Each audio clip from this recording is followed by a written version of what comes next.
Bookcase TV is brought to you in part by Resident Magazine.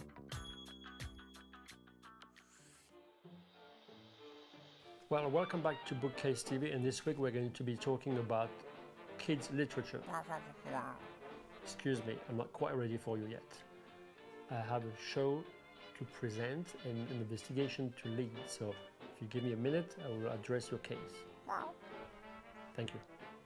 I was about to say, no, I forgot what I was going to say. See what you've done to me? You make me lose my concentration. So, be quiet, cross your arms, and thank you.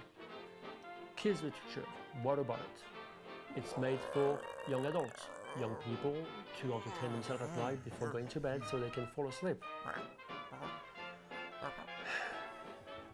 I thought I had been clear. Be quiet. If you're not going to be quiet, I'm going to shrink you even more. Yes. It would appear tonight we have some sort of a distracting element in the room, and the bad case of kidditis. How do we treat that? I'm going to show you.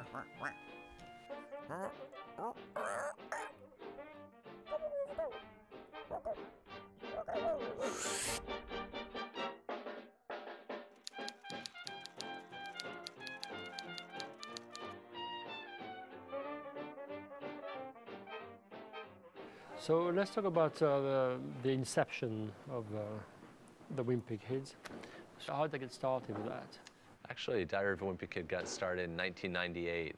I'd spent about 3 years trying to get my newspaper comics syndicated, and I didn't get any kind of acceptance or a good reception. The rejection was kind of soul-crushing, and so I decided, you know, I'm really going to have to change course here. I'm going to have to figure out a different way to get my cartoons read. So I came up with this idea for Diary of a Wimpy Kid, and I actually nurtured it for 8 years. In the meantime, at about the 6-year mark, I started publishing online on a website called funbrain.com, which was a highly trafficked website. So the book ended up getting about 20 million readers in the first year and a half as I was writing it. So that was a big boost for me. Basically, you were creating a story, doing the drawing, and putting it online for free. Yes. Okay. And how long you did that for? I worked on it for about a year and a half. A year and a half, okay. And it, you know, it got a big following. And the books are still up online to this day for free. 1,300 pages, yeah. That you did? Yes. And how often was it, like a daily update, or? It was a lot like a blog, you know, it was a lot like a kid's daily entries. And I got a lot of readership from that. People were writing from all over the world who were waiting, you know, to see what I was going to write the next day. People got frustrated when I'd miss a few days and when I couldn't keep up. I read as well you're very much into programming. Yes. What was the crossover between the two? Well, when I was a teenager, I did a lot of computer programming. And when I got older, I started getting into cartooning in college. So then I ended up kind of going down 2 different paths at the same time. I was working on cartoons and comics in school, and I was also a computer science major for a time until I finally dropped out and became a criminal justice major, just so I could graduate. Yeah, so then in my professional life I did programming, and then I worked on my cartoons on the side at night. And the criminal justice was like something you always liked? I used to attend trial every day.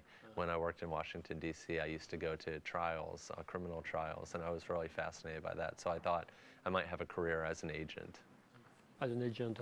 As a federal agent. A federal agent, okay. Yes.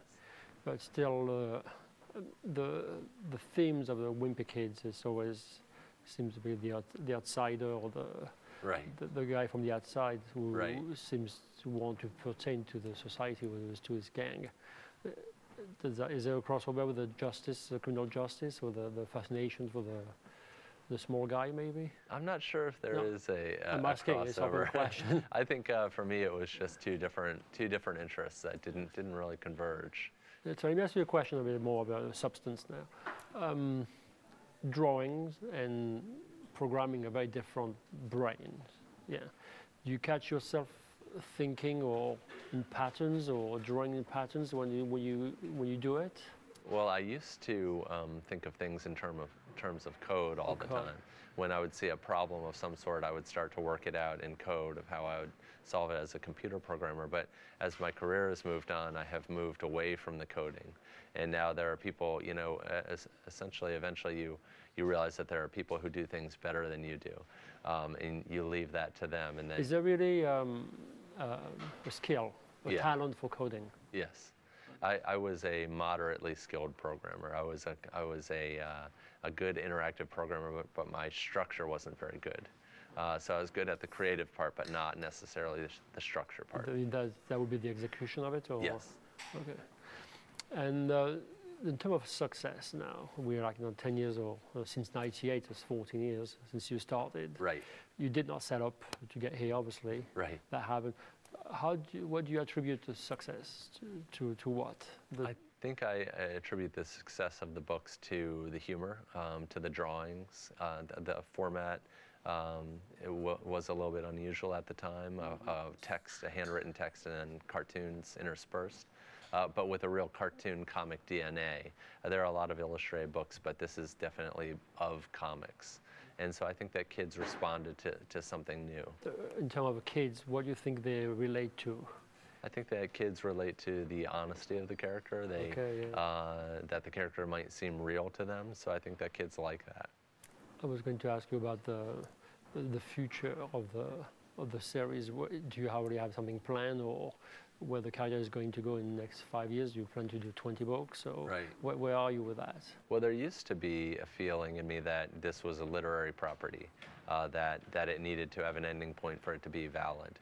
But I've come to realize that it's really a comics property, and the characters shouldn't age, and they shouldn't grow up, and so therefore there doesn't need to be an ending point.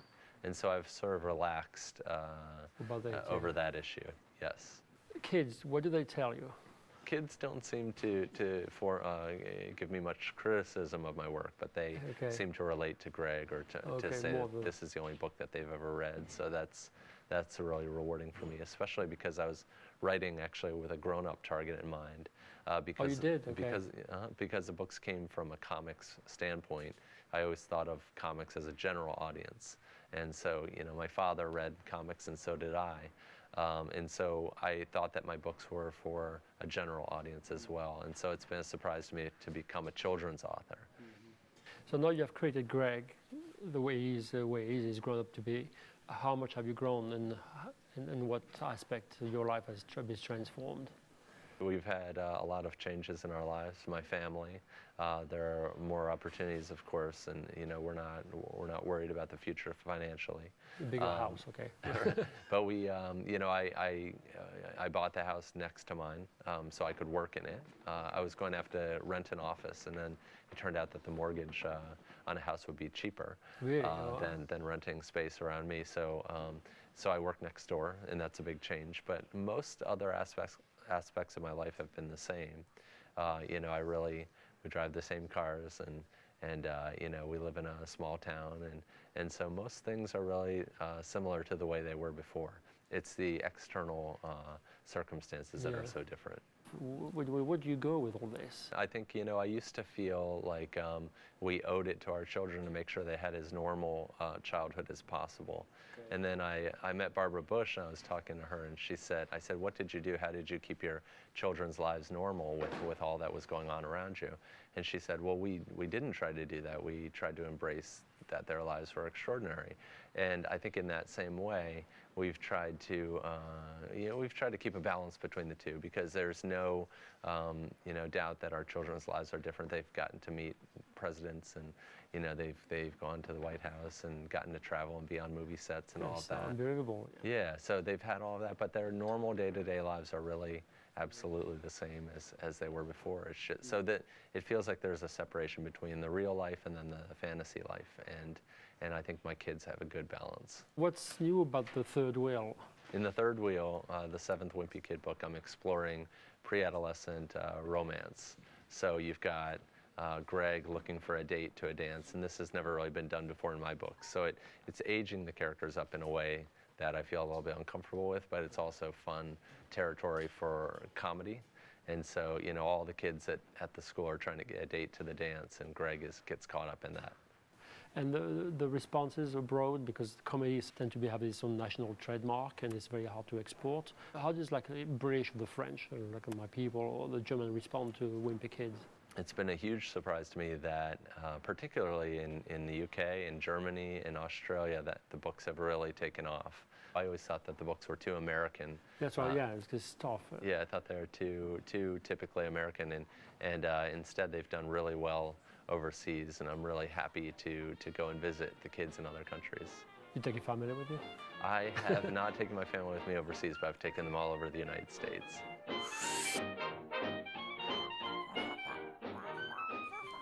I'm sorry to hear that. Yes. Oh yeah? You were inside the book and you got lost inside it? Well, that's interesting. So you're finishing a tour at the moment, or you are for promotion of your new book, which is called? The book is called Rift, and yes, I just finished a week-long tour promoting that book. And that's part of a series, I understand. It is.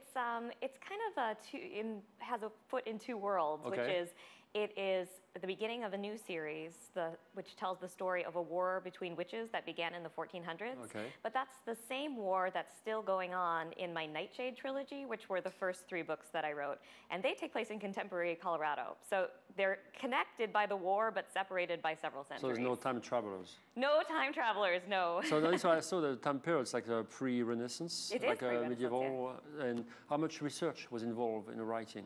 Well, there was quite a bit of research involved, but that's actually a pleasure for me because I have a PhD in early modern history, and prior to writing full-time, I was a history professor at McAllister College in St. Paul, Minnesota. So it was really just tapping into my former life as an academic, and so I did a lot of research on what was going on in terms of religious policy at the time, political conflict, different ascensions to the various thrones of Europe to make sure that I had all of those political entanglements in play. So the pre-modern, you said pre-modern history, we're talking about modern, I mean, for me, modern is start 1900 for the literary movements. But for you, it means what? It means 1800 and on, modern history. So industrial revolution is where historians mark it. All right. So you, the medieval writing is pretty opaque. Yes. Yes? Yes, it is. Especially the old texts of sort of Middle English England, like from Chaucer and all others, with Chaucer being the first. Did you have to read all text and make your own translation to get access to? You know, it's really wonderful that there are so many texts available in translation. I actually, reading Chaucer in Middle English was one of my favorite things I did in college, so I don't mind going back to that. I know, I love it. I had to memorize the first 20 lines. So did you have to recite them for a midterm exam in Middle English? I had to do that. Wow. And it was really fun, and so I actually really like looking at those kind of texts, but I mostly used monographs by current historians to look at historical trends rather than original documents for this particular project. So what interested you about that era?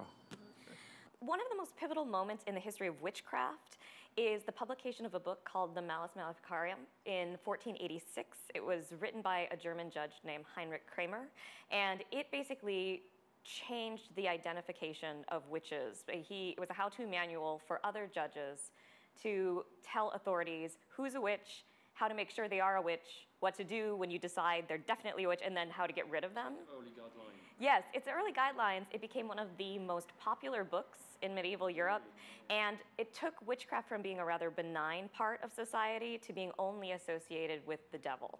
And particularly women, because it was argued by Frederic Cremer that women had a more carnal nature than men, and therefore were more susceptible to the seductions of the devil. So kind of a lot of our contemporary maligning of women that's been associated with witchcraft over centuries started because of this book. And so I wanted the Witches' War that I look at to start before that book was published, because I haven't actually put this into a text yet, but in the world that I build, I think of the Malus Maleficarum as being part of that whole trajectory of the Witches' War. Yeah, it's amazing how a book can change, shape a society. It is amazing how a book can change society, absolutely. I've been told the Bible is the same. You think? So tell us about the book, The Rift. being the first one of that second series. Yes. You were just striding the timeline. What's the story about? The story, as I said, is about the beginning of the war, but it focuses on the journey of two women, one being Ember, who's a 16-year-old girl. She's the daughter of a nobleman in the Scottish lowlands, and she's the younger of two sisters. And her older sister is following what is a common path for a girl in that situation, which is to marry someone who will increase her father's position of power. And she is about to be in that same position, but she finds a loophole because there's a secret order of knights in the world of Rift called Conatus, which is Latin for the will to know. And these knights, I argue in this book, are the only remaining branch of the Knights Templar who were mostly executed in 1314. Sure, yeah. And After the Crusades. Right? Yes, through the Crusades. And in this story, Conatus was allowed to remain despite the heresy of the Templars because they function as something of a supernatural police force in the Middle Ages for the church. And she gets to join them. Which church are we talking? The Catholics or the... Oh, there's only a Catholic. I mean, in terms of Western Europe, Okay. at this point in time, it's pre-Protestant Revolution. There is only one church. If you go further east, you run into the Eastern Orthodox Church. But we're talking about the medieval Catholic Church in this particular time and place. Yeah. So it follows her desire to kind of buck convention and join this group of knights. And then there's a parallel story of Ira, who is a woman who's been in the knights for most of her life and is frustrated with basically the bureaucracy and limitations of it, and slowly becomes tempted and corrupted by the darker forces of magic, and it overturns the entire system of these protective knights that's been in place for so long. But the writing process was such a deep story. I mean, it seems like you did a profound research.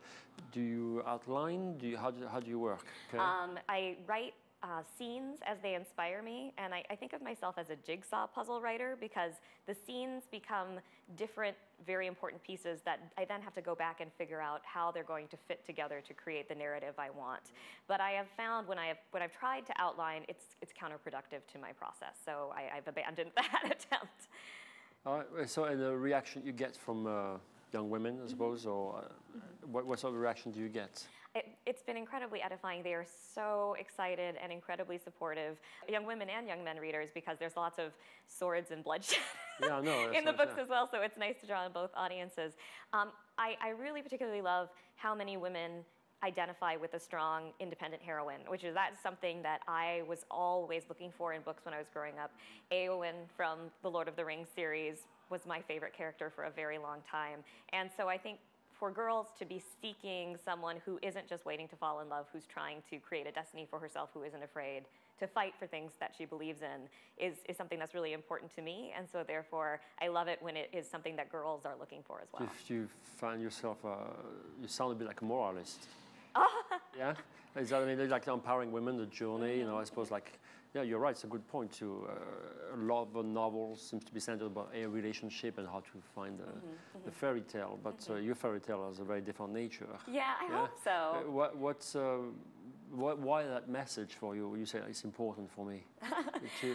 Well, the shallow answer is that my favorite television show is Buffy the Vampire Slayer. The deeper answer is that I am a feminist, and I think that it's too easy for girls to limit themselves because they think that the noble thing to do is to become submissive, that they're taught that. And when in fact, I believe, strength is honorable and courage is admirable, and girls should aspire to those things as much as boys. So I hope that they can see that. Obviously, you are hoping that it impacts young women the same way. I absolutely do, very much so.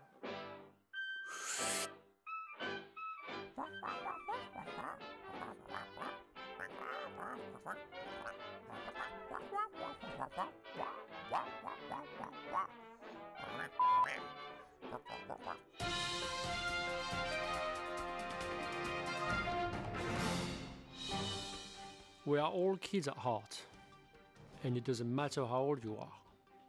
You take Picasso's painting, for example, even his writing. Aren't they really kids' scribbles? I've seen many people scribbling, and I tell them all the time, with writing like that, you're just a kid at heart. And then one day, I meet this kid and he says to me, "So you don't think my writing is serious enough to get published?" Take a look at this. The original concept was build a bear for books. What if you could walk in, have an experience where you created a book and walk out with a published copy of that book? But what sort of concept are we talking about? We're talking about half an hour or 45 minutes and being able to walk out with a book. You know, we're really trying to play into the instant gratification culture we live in now. It's a daunting task writing a novel. We're not looking for a novel. We're looking for a 6-page story. The whole goal of the business is to get the child to the end point, to get them to that payoff moment where they've published their book. They're holding up their book, their author photo, and they're feeling that sense of pride. What sort of reaction have you gotten so far? The reception has been phenomenal among a certain set of kids and parents. Kids that love to do creative activities, parents that love books. We feel it's important and valuable for children to engage with paper and to create, you know, with their hands. I am a huge fan of the iPad and technology and in general. In fact, we have a lot more people creating books on our iPad app. We have a website. You can engage with us online, and we have people all over the world using our technology to make books. However, this is the heart and soul of this business.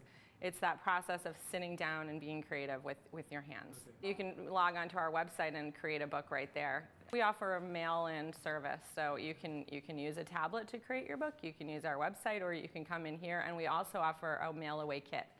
You can actually order a kit from us online, write your book on paper, and we'll publish it. So we want to be everywhere where kids are creating and publishing books. There was a study recently, a survey that IBM did of 1,500 CEOs saying that creativity was the #1 skill needed in executives in the future. We believe even if children aren't going to become professional writers, that developing your creativity and your storytelling muscle and being able to communicate effectively is a key skill that everybody needs as an adult. How do you teach creativity? How do you teach people to make leaps in thought? It's a challenging process. It's much easier to teach somebody a fact. Do you think you can? I think that you can guide them in that direction. I do. I think that you can set the stage and you can provide the tools for them to develop those skills. We feel that we're part of the solution to developing more right-brain thinkers. Scribble, fizzle, or sizzle, it doesn't mean you can't get published these days. So remember, writing blows your mind.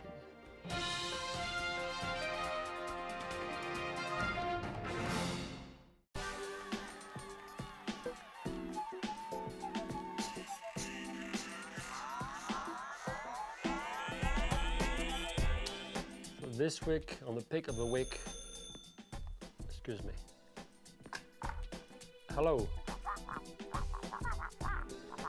Thank you. I do apologize about that. So I was saying that the first pick of the week for this week, picks of the week, is Fairy Tale from the Brothers Grimm. This is a new English version compiled by Philip Pullman, which I'm sure you know from being the writer of the Dark Material trilogy, whose Golden Compass was the first book. All the stories are here: Cinderella, Snow White, Hansel and Gretel, The Little Red Riding Hood, my favorite, and Rapunzel, and many, many others. If you have a young child in the family, or even adults who like to know about fables, and the moral of the story is The Tales of the Brothers Grimm.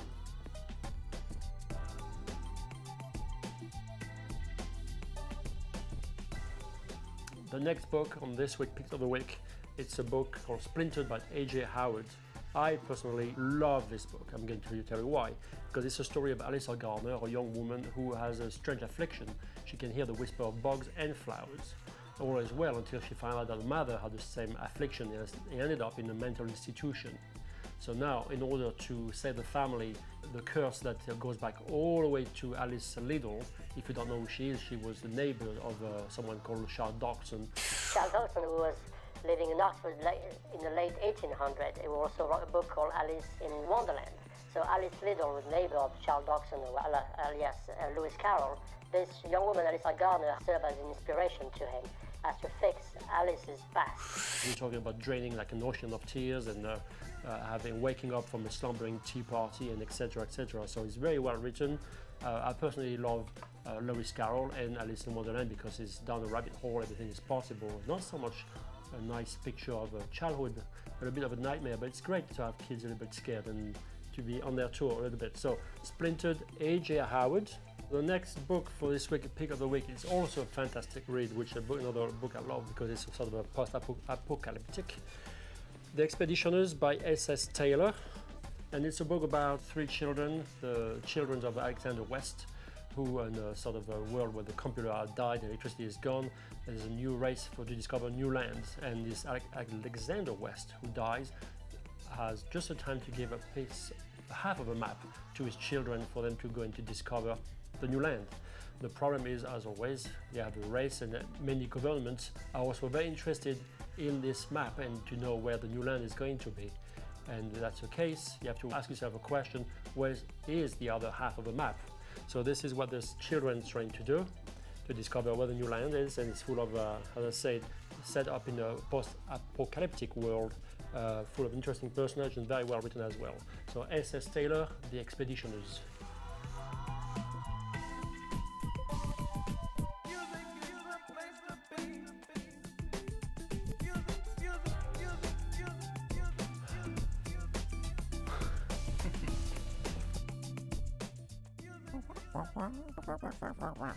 And kids suffering from kidditis, I'm not really interested in the case. It's not very exciting, to be honest.